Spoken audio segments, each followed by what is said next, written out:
What are some of the scariest scams or crimes that can happen to anyone, including us? Let's find out, starting with number 7, the champagne life. Con kingpin Jonathan Arafiena ran a sophisticated money laundering fraud that stole millions of dollars. Gareth and Marilyn Hamblin were looking for somewhere to invest their money when they saw an online ad for CEX Markets. The company offered potentially high returns, so Gareth traveled to London to meet with a CEX representative in person. The couple had no reason to doubt the organization's legitimacy and invested an initial $7,500. Shortly after, they invested two larger sums with the expectations they would use the return on their investments for Gareth's retirement. CEX regularly contacted them to show how their investment was maturing, so as far as they were concerned, everything was great. Gareth was a ship's chief engineer and spent a significant amount of time at sea. In 2018, while at sea, he attempted to log on to his account but couldn't access it. He soon realized that they were the victims of a scam. So, naturally, he panicked and called his wife, who was 6,000 miles away. After years of saving up, his entire retirement fund was drained because of one scammer. Although he wanted to retire at 65, he was forced to work into his 70s. Gareth was humiliated by the ordeal and said that if he had invested in something innocently and lost money, then it wouldn't have been as difficult to live with. While victims like the Hamblins suffered devastating financial losses, Arafiena was living a champagne lifestyle of expensive cars, luxury vacations, and penthouse apartments.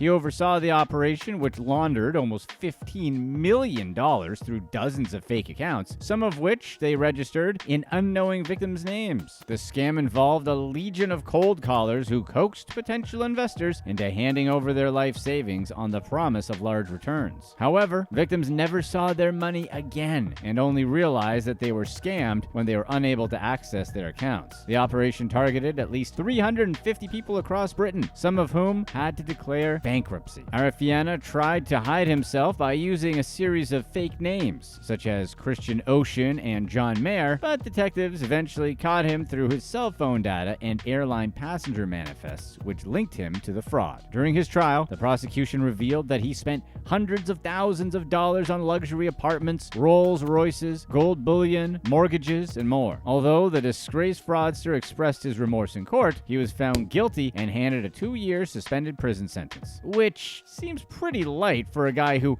literally just stole someone's entire retirement. And the thing that's wild is Gareth, who is one of many, was totally wiped out by just one scammer. The poor guy is old. It's not like he's got a lot of time to build his account back up again. We hope he manages to recover. Number 6, gone in seconds. Security camera footage caught on tape the moment that thieves drove through North London in a stolen Range Rover. Two masked thieves approached the Range Rover on a motorcycle. One of them watched while the other jumped off the motorcycle and rushed to the Rover's window. They used a crowbar to pry the front window open. When they were successful, one of the men jumped headfirst inside the car with his feet still dangling in the air outside. Seconds later, they started the black 4x4, turned its headlights on, and raced away from the scene. Security camera footage showing that only a minute passed between the thieves breaking into the car and driving away in it. The UK's Driver and Vehicle Licensing Agency reported in May of 2023 that Range Rovers had become extremely common targets for thieves. Data showed that Land Rovers were the most stolen brand of cars, with 924 per 100,000 being stolen between 2022 and 2023. This issue dragged the prices of Range Rovers down and made it difficult for owners to get insurance due to the high theft rate. Many Range Rover owners attempted to sell their cars when insurance got too high. Couple Hannah Platts and Kareem Chester bought a Land Rover Defender for roughly $100,000. They took time to shop around for an insurance policy and eventually settled on a plan that cost roughly $3,000 a year. The pair needed an SUV as they lived in a rural area with country roads that were in poor condition and iced over during the winter. While on vacation in Sweden, a few months after buying the car, they received an email from their insurance company to say they could no longer insure the car. Platts attempted to find a plan that would cover the car, but the cheapest quote she found would have been at least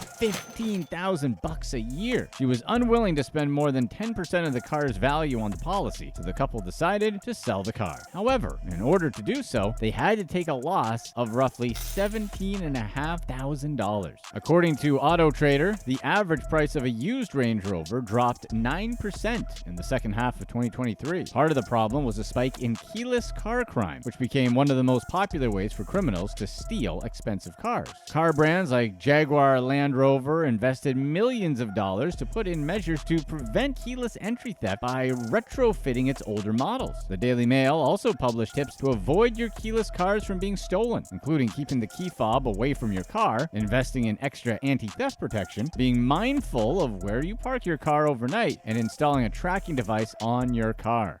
Number 5. Frozen brain. Rachel DeCandia received a call to warn her that she had double paid for her Netflix subscription. Right after that, she lost $35,000. DeCandia opened an email about being double charged for the streaming service, which requested her bank details so it could send her a refund. She replied with the requested information, and a week later received a call from an anonymous person who claimed to be from National Australia Bank's fraud and security team to inform her that her cards and accounts were compromised. They told her that her entire account had been hacked and she needed to transfer money out to be safe. The caller also told her that someone copied her cards, so she had to send them off for forensics. DeCandia transferred $6,040 into an account she believed the bank set up in response to the incident. That same day, an Uber showed up at her house and demanded that she hand over her compromised debit cards. Like many other victims of scams, her brain shut off and she panicked, willing to do anything the scammer said so that the ordeal would be over. So DeCandia handed over the cards and the driver sped away. The scammers went on an elaborate shopping spree with her cards and spent almost $29,000. She also lost the $6,040 that she thought she had transferred to a secure account with the bank. DeCandia didn't realize her mistake until she told her partner, who immediately reported the incident to her banks and the police. Police officers told DeCandia that the thieves bought things like Apple gift cards, iPhones, and took out cash from ATMs, which they likely did so they could convert the illegally obtained goods into hard-to-trace crypto. Law enforcement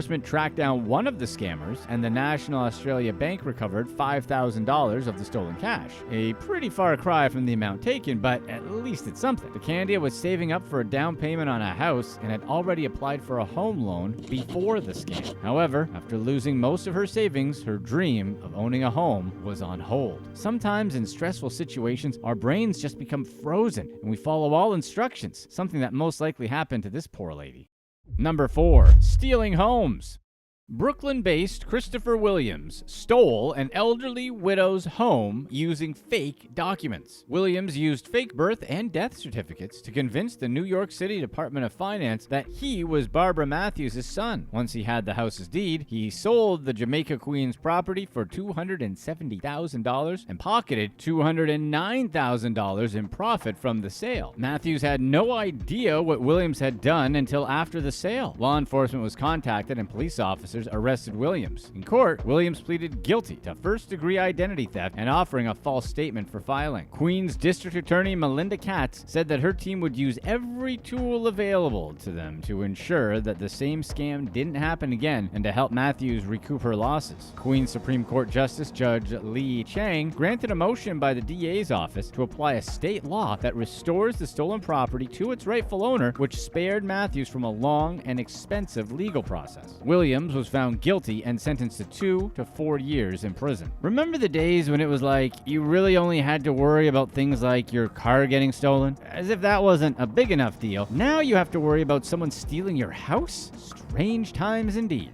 Number 3. ING bank account hacked and it's the bank's fault. Scammers impersonated Australian care worker Marilyn Desvaux and stole $40,000 of her life savings. Desvaux was preparing for retirement when scammers gained access to her ING bank account in October of 2023. The impersonators accessed her payee contact list and changed her friend Graham's bank details, linking them to a different account. Over a period of 5 days, the scammers made 16 transfers under Graham's name and drained Desvaux's accounts of tens of thousands of dollars. She realized something was very wrong with her account when she checked her home loan account after the Reserve Bank of Australia increased the cash rate in November 2023. Desvaux discovered the abnormal transactions and contacted Graham to see if he received the money shown in the transaction report. Of course, Graham didn't know what she was talking about, and when he checked the account details, saw that the information under his name was wrong. So she contacted her bank, ING, who locked her accounts but said they couldn't recover the stolen funds. The care worker had been saving up the money to help her retirement after she lost her job during the COVID-19 pandemic. The situation took an extreme mental toll on Desvaux, who reported the incident to the police and the Australian Financial Complaints Authority. She tried every avenue she could think of to get her money back and lost almost £10 in a few weeks. An ING spokesperson released a statement saying the bank investigates every reported scam, and while it couldn't comment on Desvaux's individual case, ING attempts to recover stolen money whenever possible. The bank didn't take responsibility for Desvaux's case, even though it happened due to scammers hacking the bank's system. It's always so frustrating to hear these kinds of stories, especially when this poor lady didn't even do anything wrong to get scammed. Something that's definitely scary, terrifying. It would be insane if the bank decided not to take responsibility, especially since it was their fault.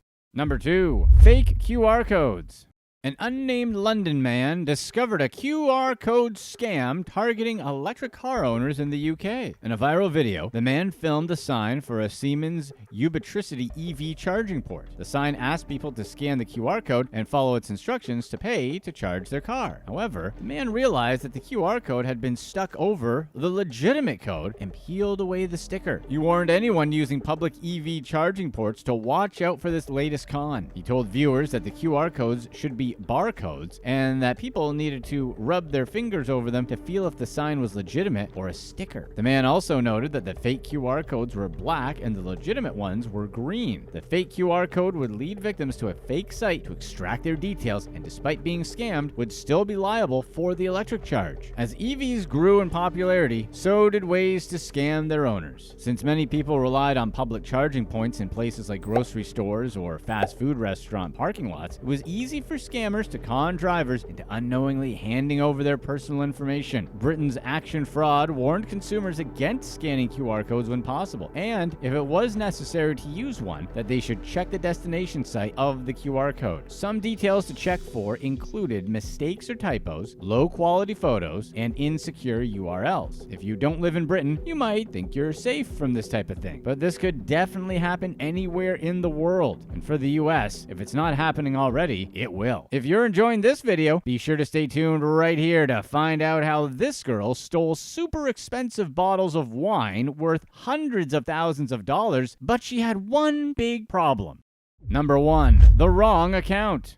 Georgina Smith went to pick up her new Mercedes-Benz AMG A35 from a Melbourne car dealership when she learned she was the victim of a payment redirection scam. Smith was on her way to get her new car when the dealership called to say it didn't receive her $38,500 deposit, despite Smith already sending the money over. She checked her emails and discovered she received 2 invoices for the deposit. The invoices were identical at first glance and had the same bank name, Mercedes-Benz Australia Pacific Pty Limited, listed on the paperwork. However, on closer inspection, Smith realized that the 14-digit account numbers were different. Smith was the victim of a payment redirection scam, where scammers intercepted her invoice and changed the bank details before sending it to her. Smith bought a car with the same dealership a year before and had no reason not to trust it, especially when the invoice appeared the same as the one she received for her last car. When Smith confronted Mercedes about the scam, the company said the invoice wasn't intercepted on their end and that someone must have hacked her email. The real estate agent purchased the car through her company, Wilson Partners. Because of her job, she handled large transactions daily and knew that if hackers compromised her inbox, they would have targeted other invoices than just the one from Mercedes. To be safe, she hired an independent IT team to check that her servers weren't breached in a hack. Found nothing. Smith reached out to her bank, insurance company, and Mercedes-Benz. Nobody could help her get her money back. Eventually, she paid an additional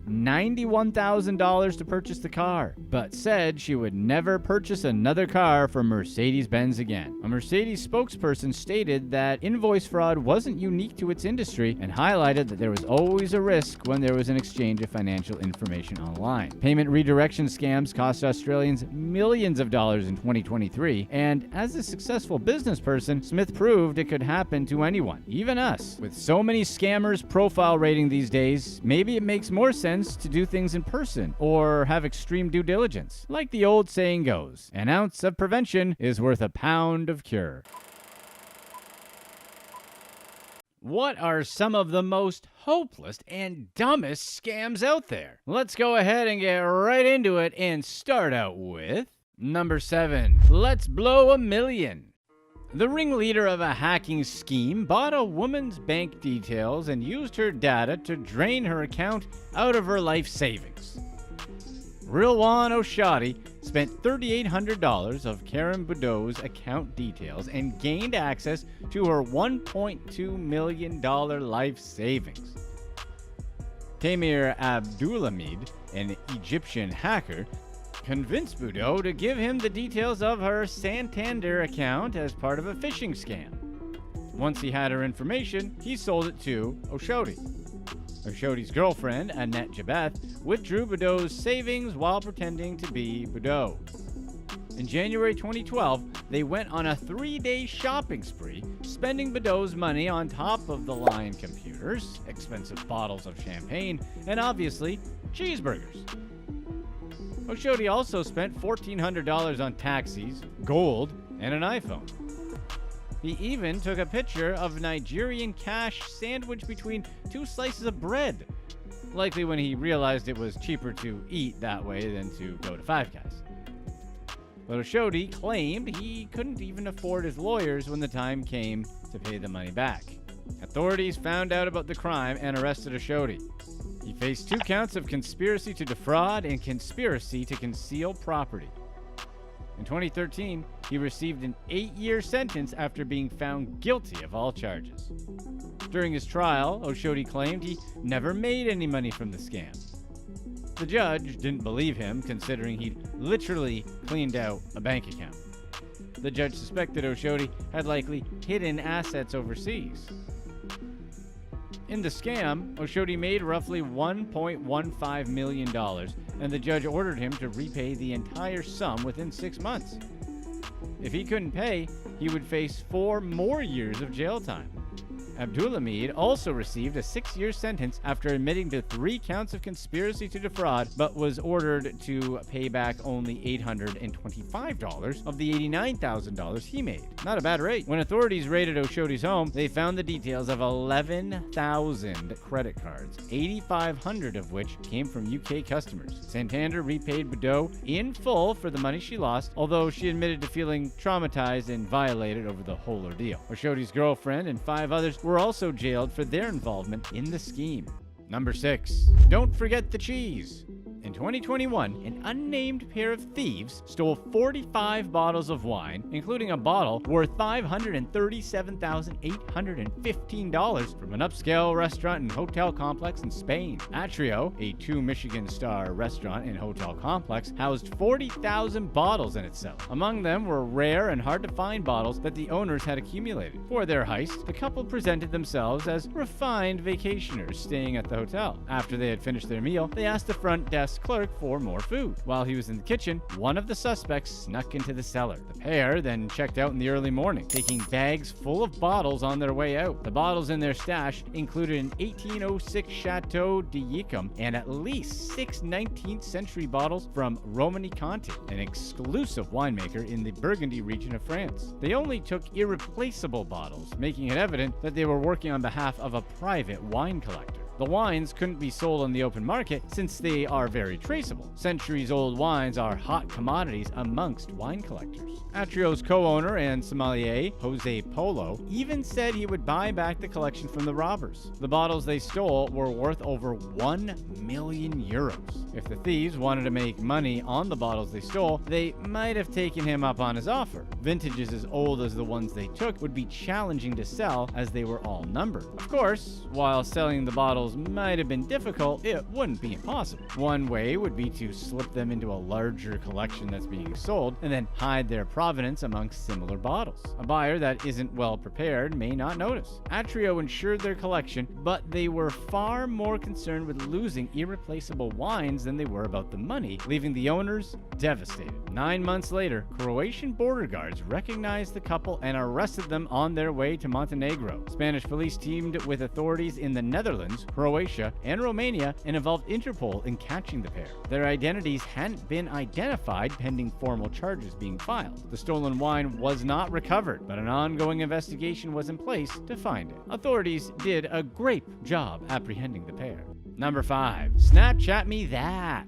A former winner of the Euro Millions lottery ran a Snapchat scam that cost his victims tens of thousands of dollars. Reese Casey loved to gamble. In 2018, he won roughly $65,000 from popular British betting firm William Hill, and later that year gained around $197,000 as part of the jackpot for Euro Millions. Reese's winnings fed his gambling addiction, so the money didn't stay in his candy jar for very long. He tried to find ways to stop himself from throwing his money away, but was unsuccessful. Soon, he lost it all, and with his life in pieces, he needed to find a way to make more. Reese claimed he could give people a 40% discount from the luxury clothing company Flannels, as he had a friend that worked there. He used Snapchat to put the offer out, and 25 people quickly responded. People sent thousands of pounds to Casey. One woman sent roughly $5,400, and another even used part of her mother's inheritance to purchase the goods through him. Overall, Reese gambled away about $40,965 of other people's money. In court, he was surprised by the number of defendants that came forward, claiming that he only knew of 3 people affected by his scheme. Reese was extremely remorseful for his actions, admitting that he had begun gambling when he was 15 years old. Since then, he tried to find ways to curb his addiction, but it was like he was stuck in a big cup of peanut butter, unable to make a fast breakout. Reese pleaded guilty to fraud and received a 12-month prison sentence. Looks like he should have taken 5 before going through with this scam.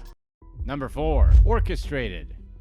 In December 2022, the former director of finance for New York University, Cindy Tapp, faced charges for diverting state funding to her fake business accounts. Tapp allegedly embezzled hundreds of thousands of dollars from New York Education Department grants into shell companies over 6 years. She put the money towards an $80,000 pool, other renovations in her Connecticut home, and personal expenses. Tapp's fraudulent behavior started with a $23 million grant awarded to NYU's Metropolitan Center for Research on Equity and Transformation. It was the department where Tapp worked, and the cash was supposed to go to state programs to help special education students and not as special education students learn English. A portion of the funds needed to go towards minority or women-owned businesses. Sneaky Cindy allegedly had 3 such subcontractors that she arranged to receive some of the grant, which totaled $3.5 million.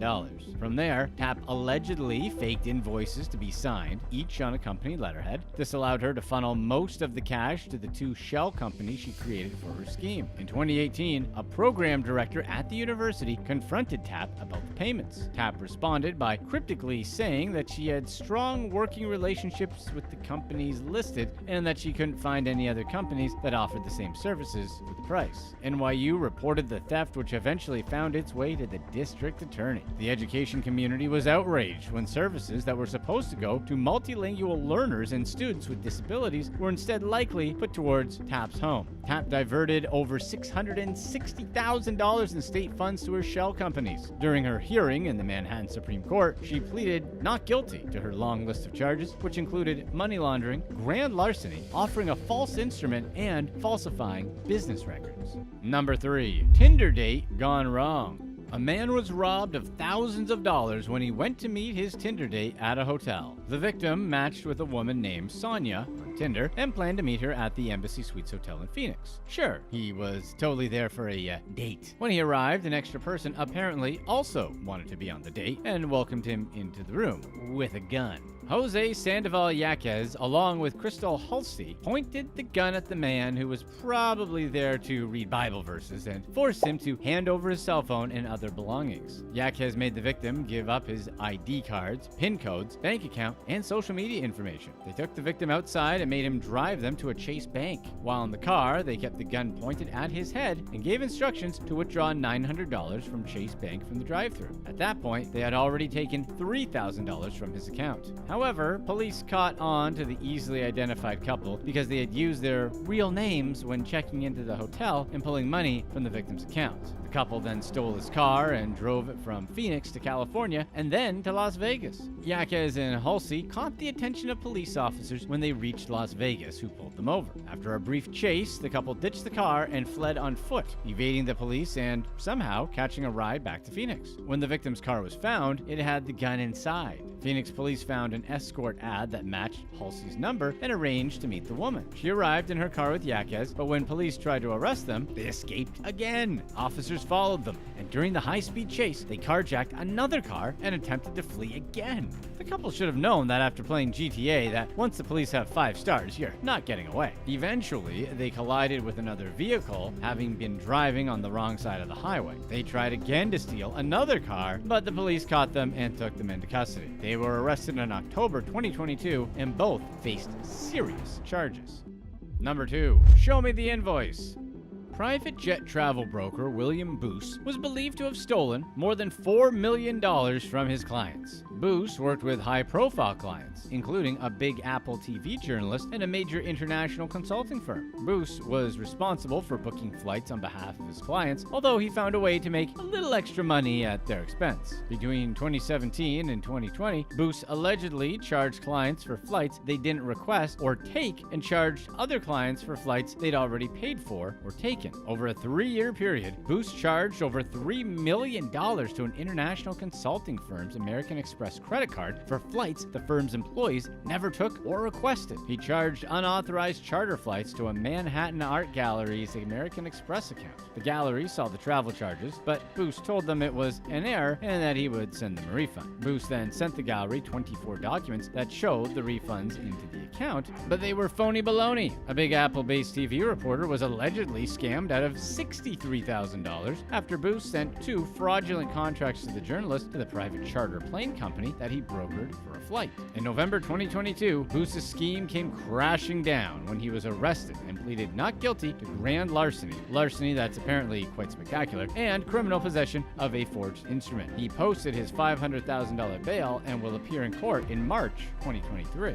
Number 1. Oh, they definitely knew. A mistake on a cryptocurrency website turned an Australian couple into instant millionaires, but soon they would learn the repercussions of spending money that wasn't theirs. Theva Manogari Manaval and Jatinder Singh were supposed to receive a $100 refund from the website Crypto.com. The employee processing the request made an oopsie, and instead of sending them $100, sent them $10 million. We guess the zero key was stuck? After suddenly seeing the amount of money in their accounts, the couple quickly developed a taste for the finer things in life. They bought 4 houses, including a $1.2 million luxury home, gave handouts of hundreds of thousands of dollars to each of Manaval's daughters, bought a $70,000 car, and gave a friend $1.2 million to pay off his mortgage. The rest went towards luxury items, furniture, and art. It took the company 7 months to realize their mistake, and by that point, the couple had blown through a considerable chunk of the money. Singh said that he thought he'd won some sort of Crypto.com contest, but Crypto.com's compliance officer asserted that no such competition existed. Manaval diverted some of the funds to her sister, Dilagathi Gangatori, and tried to flee Malaysia. Police arrested her at Melbourne Airport, where she had a one-way ticket out of the country. Manaval also transferred the ownership of their $1.35 million Melbourne home to her sister, who lived in Malaysia. Crypto.com's attorneys